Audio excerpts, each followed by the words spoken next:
눈뜬 장님이라고 하는 말이 있는데요. 눈을 뜨고 바라보고 있으면서도 제대로 보지 못하는 경우를 가리켜서 눈뜬 장님이라고 하는 그런 표현을 씁니다. 다른 사람 얘기가 아니라 바로 제 얘기인데요. 저는 물건 같은 걸 찾으려고 하면 왜 이렇게 못 찾는지 모르겠어요. 특히 냉장고 안에 음식을 찾으려고 하면 아무리 찾아도 없는 겁니다. 정말 맛있게 먹었던 음식이 있어서 그거 남은 게 어디 있냐고 찾으면서 냉장고 문을 열면 아무리 찾아도 없어요. 그러면 제가 아내에게 묻죠. 그거 어디 있냐고 물어보면 냉장고 안에 있다고 얘기를 해줍니다. 그 이야기를 듣고 아무리 냉장고 안을 위에서부터 아래까지 샅샅이 살펴보는데도 보이지가 않는 거예요. 그런데 제 아내가 오면 탁 찾아서 주는데 정말 미치고 환장할 노릇입니다. 제 눈에는 안 보였던 그것이 왜 있는지, 요즘에는 제 아내가 이골이 났는지 물어도 대답을 안 합니다. 끝까지 찾아보라고. 여러분들은 그런 경험이 없으십니까? 아마 많이 있을 거라고 생각이 드는데요. 손에 전화기를 들고 있으면서도 전화기를 찾는 그런 경험, 안경을 쓰고 있으면서도 안경이 어디 있는가 찾았던 경험들은 사실 남의 이야기가 아니라 우리들이 생활 가운데서 자주 경험하는 이야기들일 것입니다.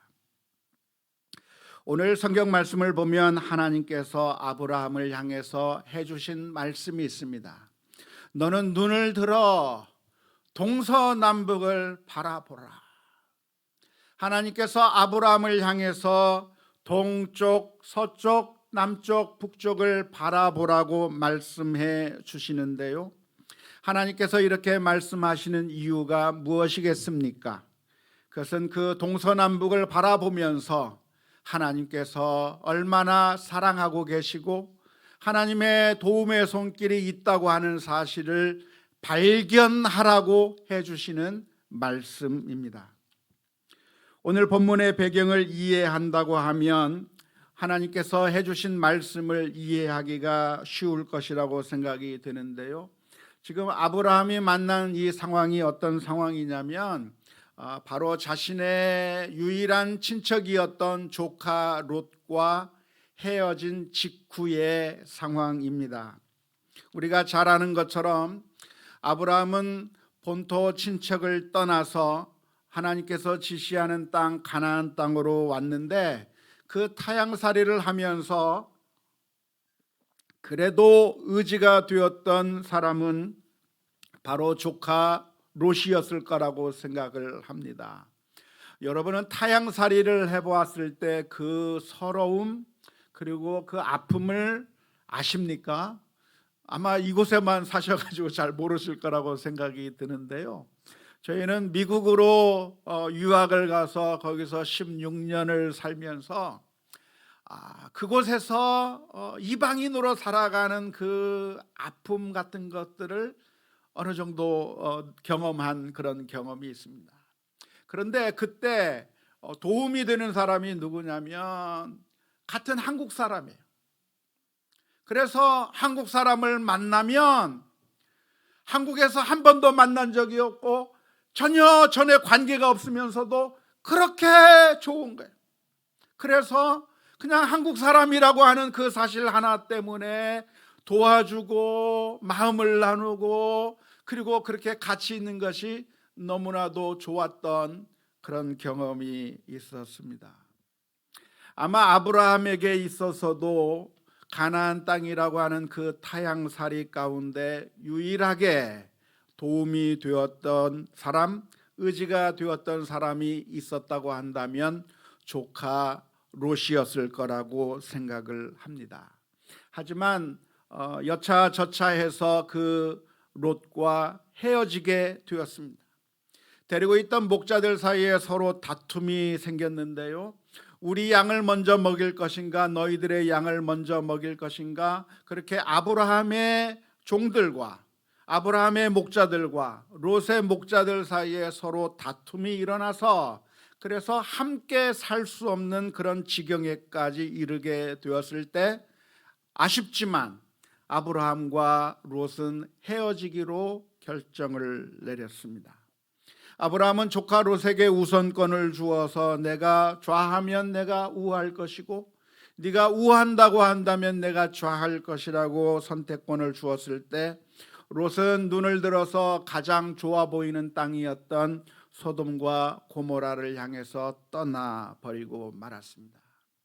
아브라함은 비교적 좋아 보이지 않는 땅에 남아서 그리고 이제는 롯이 떠나버린 그 상황 가운데서 앞으로 어떻게 이 험난한 세상을 살아가야 할 것인가 라고 하는 그러한 답답한 마음, 어쩌면 한숨이 나올 수 있고 불평이 나올 수 있는 그 상황 가운데 있을 때 하나님께서 이 말씀을 해주신 겁니다.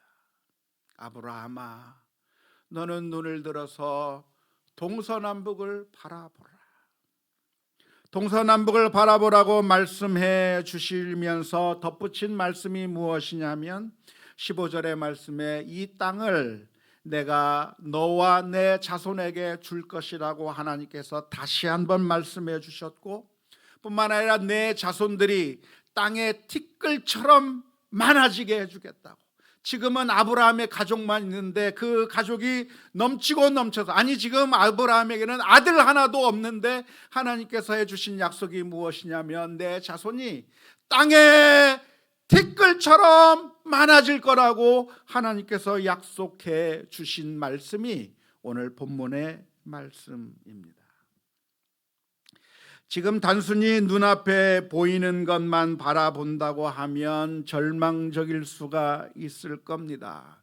하나밖에 없었던 조카와도 헤어졌을 것이고 아브라함과 사라 두 사람이 살아갈 수밖에 없는 그 상황 가운데서 정말 힘들고 어려웠을 때 하나님께서는 그 아브라함을 향해서 그렇게 잊지 말고 눈을 들어서 동서남북을 바라보라 말씀해 주셨습니다. 뿐만 아니라 17절 말씀을 보면 이렇게 기록합니다. 너는 일어나 그 땅을 종과 횡으로 두루 다녀보라. 내가 그것을 내게 주리라 라고 말씀해 주셨습니다. 근데 이 말씀이 참 중요한 것 같아요. 아브라함이 지금 그 자리에 가만히 앉아 있어서 그리고 그냥 벽만 바라보고 있었다고 한다면 너무나도 힘들고 어려웠을 겁니다. 그런데 하나님께서 해주시는 말씀이 무슨 말씀이냐면 그렇게 가만히 있지 말고 눈을 들어서 주위를 살펴보고 그리고 그것을 보고만 있지 말고 걸어 다니면서 이 땅이 어떠한 땅인가를 한번 직접 밟아보고 느껴보고 알라고 주님께서 말씀해 주신 것입니다. 사실 오늘이 무슨 날인지 아십니까? 혹시 오늘이 무슨 날인지 아시는 분? 사실 오늘이 어떤 날이냐면 우리 교회가 예배당을 새롭게 마련하고 입당한 지 2년째 되는 날입니다. 세월이 너무 빨리 흐르죠. 상가 건물에 있다가 예배당을 세우게 되었을 때 우리 모두가 너무나도 기뻤습니다. 그리고 그 건축을 진행하는 과정 가운데서 많은 분들이 그랬을 거라고 생각이 드는데요. 모든 분들이 우리 성도님들이 이 건축 현장에 와서 바라보았습니다. 출근하면서 일부러 이곳을 지나가면서 바라보고 퇴근하면서 일부러 이곳을 들려서 이곳을 바라보고 가고 또 운동하시는 분은 자전거를 끌고 운동하시면서 이곳까지 와서 공사가 어느 정도까지 진척되었는가를 바라보고 그리고 돌아가신 분들이 참 많이 있었습니다. 그렇게들 와서 이곳을 바라보신 그 이유가 무엇이겠습니까? 와서 쳐다보면 건축이 좀 더 빨리 되죠? 그렇진 않았죠. 하지만 그렇게 바라보고 있는 것은 기대감이 있었기 때문일 것 같습니다.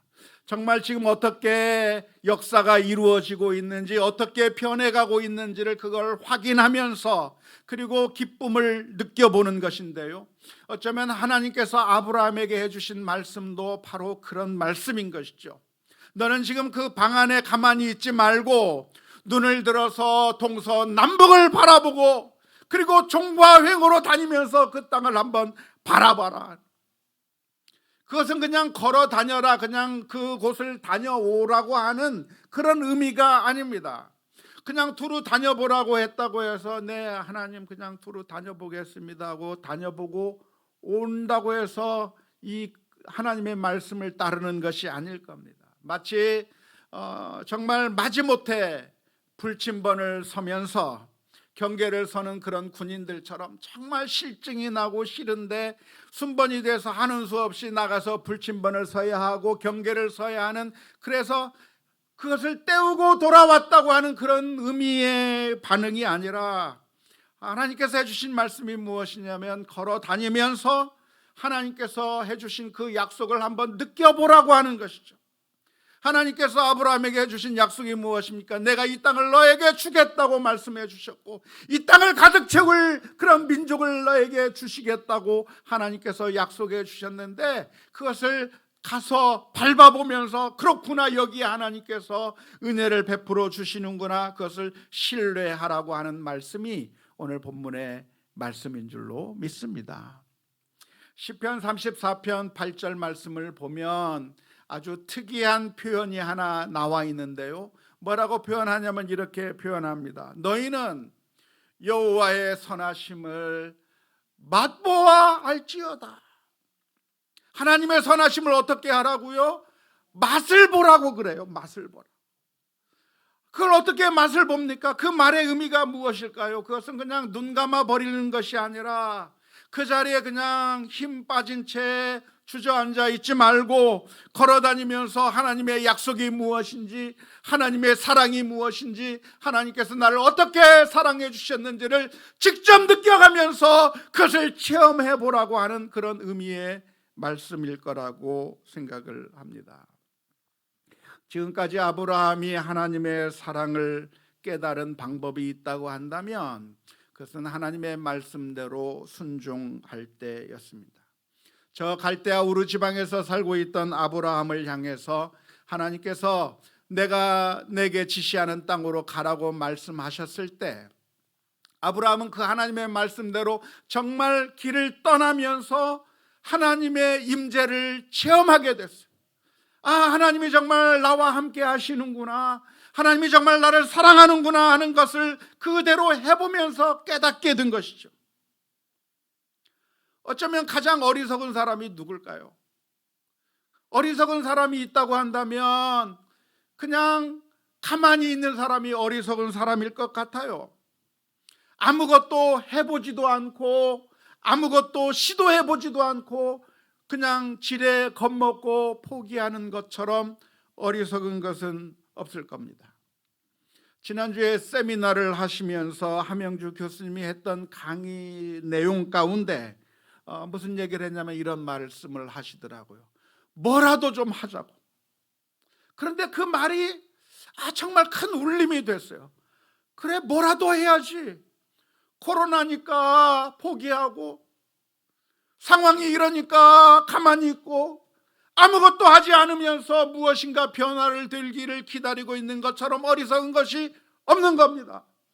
정말 힘들고 어려운 상황 가운데서도 하나님께서 나를 얼마나 사랑하셨는가를 알고 그것에 따라서 나아가고 동서남북도 바라보고 걸어가기도 하고 일한다고 한다면 하나님의 놀라운 역사를 체험할 수가 있을 텐데, 그냥 방구석에만 가만히 앉아서 천장만 바라보고 벽만 바라보고 신세 한탄만 하고 그렇게 울고만 있을 것이 아니라고 하는 사실을 우리가 기억해야 될 줄로 믿습니다.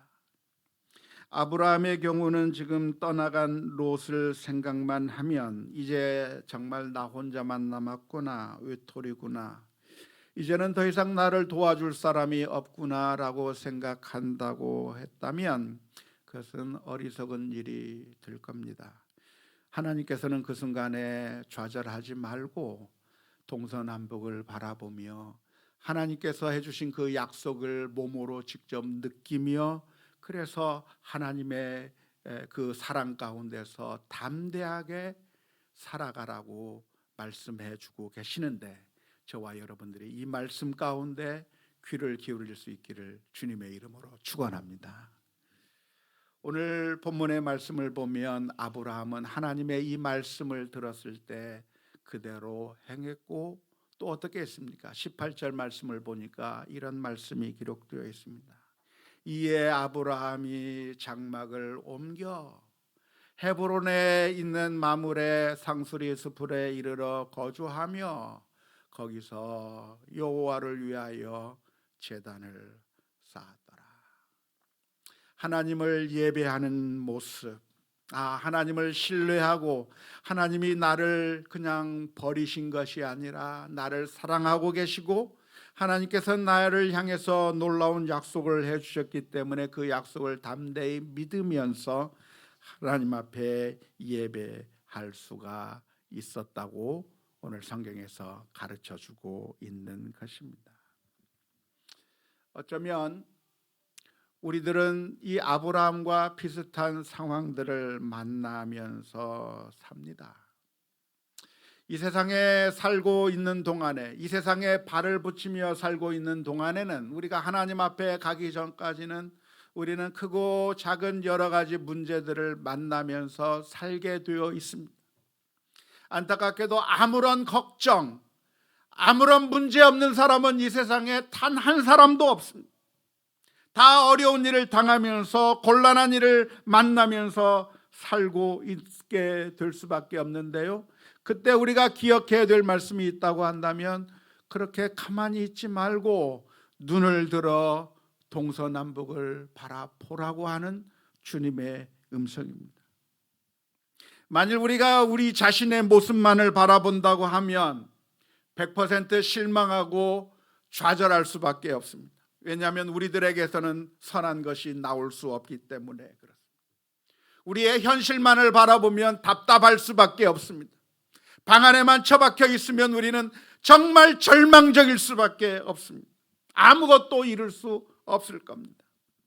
하지만 우리는 무엇을 바라보아야 되는가?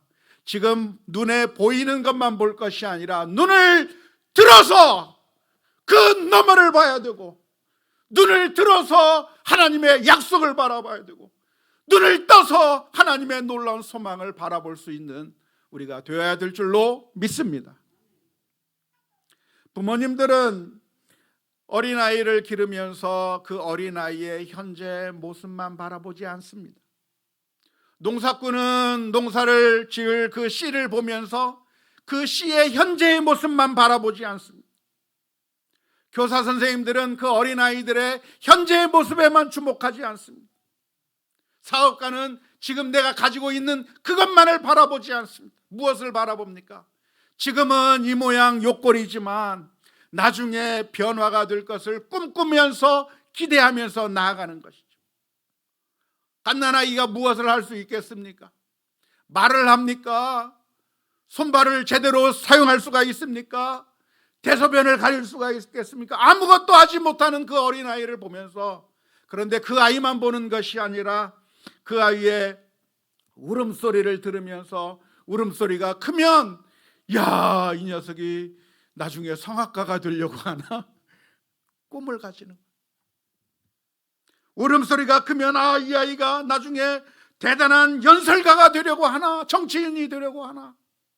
무엇인가를 잡으려고 하면 이 아이가 무슨 집중력이 있구나, 뭔가 힘이 장사가 될 것인가? 미래를 꿈꾸면서 바라보는 것처럼 우리가 이 세상의 것들만을 바라보고 현재의 모습만 바라볼 것이 아니라 미래의 모습을 바라보면서 주님을 바라보아야 될 줄로 믿습니다. 예루살렘 교회는 사울이라고 하는 사람을 맞닥뜨리게 된 적이 있었습니다. 사울은 누굽니까? 바로 교회를 핍박하던 사람이었고, 그리고 그 사울 때문에 수많은 사람들이 죽어나갔고 고통을 당하고 있는 그런 엄청난 교회의 핍박자인 사울이 있었는데요, 그 사울이 어느 날 주님을 만나게 되고, 그리고 그 사람이 손에 이끌려서 예루살렘 교회 안으로 들어오게 됐습니다. 하지만 예루살렘 교회에 있던 모든 사람들은 그 사울을 바라보면서 마음을 닫아버렸습니다. 저 사람이 누군가? 우리 형제를 죽였던 사람이 아닌가? 교회를 핍박했던 사람이 아닌가? 저 사람이 지금 들어와서 왜 이 교회 안에 들어왔는가? 저 사람에 대한 불신의 눈으로, 의심의 눈으로 바라보면서 아무도 환영해 주려고 하지 않았습니다. 만일 그 상황이 지속되었다고 한다면 기독교 역사상 가장 위대한 선교사라고 할 수 있는, 그리고 가장 뛰어난 조직신학자라고 할 수 있는 바울 사도의 탄생을 기대할 수가 없었을 것입니다. 하지만 그 순간에 바나바라고 하는 사람은 그 사울의 손을 이끌고 성도들에게 소개시키는 겁니다. 이 사람이 과거에는 교회를 핍박했지만 주님을 만나게 되었고 예수님을 영접하고 왔다고 하는 그 사실을 설득시키고 환영하게 되었을 때, 결국 이 사울이 놀라운 역사를 내는 엄청난 능력의 바울 사도로 변화되어 하나님의 놀라운 일을 이룬 줄로 믿습니다. 과거만을 바라보고 실패한 것만 바라보고 아무것도 하지 않았다고 한다면, 환영해 주지 않았다고 한다면 그 위대한 바울 사도의 탄생이 있을 수가 없었던 것이죠. 우리나라에 선교를 왔던 언더우드 선교사의 경우도 마찬가지였을 겁니다. 1907년에 언더우드 선교사님이 우리나라에 첫 발을 들이게 되었을 때, 우리나라의 그 모습은 복음을 전하기에는 너무나도 척박한 땅이었습니다. 유교 사상으로 인해서 사람들의 마음은 다 유교 사상에 쩔어 있었고, 서양인들을 배척하고 있는 그들의 마음, 그리고 정말 서양 귀신이라고 받아들이려고 하지 않는 그 상황 가운데서 복음을 전하는 것이 너무나도 힘든 상황 가운데서 언더우드 선교사가 도착했습니다. 그때 드렸을 거라고 생각되는 기도의 그 내용을 쓴 것이 언더우드의 기도라고 하는 제목으로 알려져 있는데요, 사실은 이 언더우드의 기도는 언더우드 선교사가 쓴 기도문이 아니고 언더우드의 마음이 아마도 이랬을 거라고 생각한 언더우드의 전기작자가 쓴 글입니다. 그런데 아마 언더우드의 마음이 정말 이랬을 것 같아요. 그 언더우드의 기도에 보면 이렇게 기록이 되어 있습니다. 주여, 지금은 아무것도 보이지 않습니다. 메마르고 가난한 땅, 나무 한 그루 시원하게 자라오르지 못하고 있는 땅에 저희들을 옮겨와 심으셨습니다. 그 넓은 태평양을 어떻게 건너왔는지 그 사실이 기적입니다. 주께서 붙잡아 뚝 떨어뜨려 놓으신 듯한 지금 이곳은 아무것도 보이지 않습니다. 보이는 것은 고집스럽게 얼룩진 어둠뿐입니다. 어둠과 가난한 인습에 묶여있는 조선 사람들 뿐입니다. 그들은 왜 묶여 있는지도 고통이라는 것도 모르고 있습니다. 고통을 고통인 줄 모르는 자들에게 고통을 벗겨주겠다고 하면 의심하고 화부터 냅니다. 조선 남자들의 속셈이 보이지 않습니다. 이 나라 조정의 내심도 보이지 않습니다. 가마를 타고 다니는 여자들을 영영 볼 기회가 없으면 어쩌나 합니다. 조선의 마음이 보이지 않습니다. 그리고 저희가 해야 할 일이 보이지 않습니다. 그러나 주님 순종하겠습니다. 겸손하게 순종할 때 주께서 일을 시작하시고 그 하시는 일을 우리들의 영적인 눈이 볼 수 있는 날이 있을 줄 믿나이다. 믿음은 바라는 것들의 실상이요 보이지 못하는 것들의 증거니라고 하신 말씀을 따라 조선의 믿음의 앞날을 볼 수 있게 될 것을 믿습니다.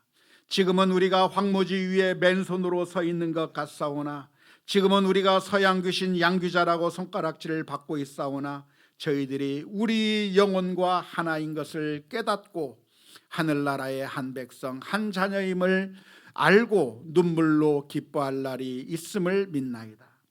지금은 예배드릴 예배당도 없고 학교도 없고 그저 경계의 의심과 멸시와 천대만이 가득한 곳이지만 이곳이 머지않아 은총의 땅이 되리라는 것을 믿습니다. 오직 제 믿음을 붙잡아 주소서. 만약 그 언더우드 선교사님이 이 땅에 와서 정말 척박한 그 사실만 바라보았다고 한다면 복음을 전할 수가 없었을 겁니다. 우리가 이 세상에 살면서 아무리 힘들고 어려운 일을 만난다고 할지라도 그건 정말 아프고 정말 고통스러운 일이에요. 우리가 만나는 슬픔과 고통은 정말 우리들의 뼈를 깎는 것 같은 아픔일 수가 있어요. 하지만 그것만 바라보고 한탄하며 좌절하고 쓰러져 있을 것이 아니라 하나님께서 오늘 우리를 향해서 들려주시는 말씀, 너는 그렇게 있지 말고 눈을 들어 동서남북을 바라봐라. 내가 너를 향해서 베풀어줄 하나님의 은혜를 경험하라고 하는 그 음성에 귀를 기울이시기를 바랍니다. 로마서 8장 28절의 말씀에 우리가 알거니와 하나님을 사랑하는 자 곧 그 뜻대로 부르심을 입은 자들에게는 모든 것이 합력하여 선을 이루느니라고 말씀해 주셨습니다. 우리가 가는 그 길은 결코 실패할 길이 아니라 어떤 길을 가든지 하나님께서 결국은 사망의 음침한 골짜기를 거닌다고 할지라도 우리를 은혜의 자리로 인도하신다고 하는 사실을 기억하면서 방 안에 숨어 있을 것이 아니라 하나님의 은혜를 바라보며 또 하나님의 은혜의 그 손길을 느끼며 걸어가면서 체험할 수 있는 우리 모두가 다 될 수 있기를 주님의 이름으로 축원합니다. 사랑하는 성도 여러분, 그런데 하나님께서 우리를 바라보실 때 바라보신 관점이 바로 그 관점입니다. 하나님께서 우리를 보신다고 한다면 우리의 모습은 어떤 모습이겠습니까? 우리의 모습은 정말 아무런 소망이 없는 모습인 것이죠. 늘 하나님의 말씀에서 떠난 우리들의 모습, 생각하는 것이 악하고 그리고 행동하는 것이 이기적이고 탐욕적인 우리들의 모습, 그래서 우리들에게 아무런 소망도 아무런 가능성도 없는 우리들을 하나님께서 우리들의 모습만 보신 것이 아니라 하나님께서 그 아들을 십자가에 내어 주심으로 말미암아 구원하시고 하나님의 자녀로 삼으시고 변화시킬 모습으로 그 모습으로 우리를 바라보셔서 우리를 하나님의 자녀로 삼아 주셨다고 하는 그 사실을 기억하면서 오늘 또 우리의 믿음이 없다고 한다면 주님 앞에 엎드릴 수 있기를 주님의 이름으로 축원합니다. 주님, 믿음을 더해 주옵소서.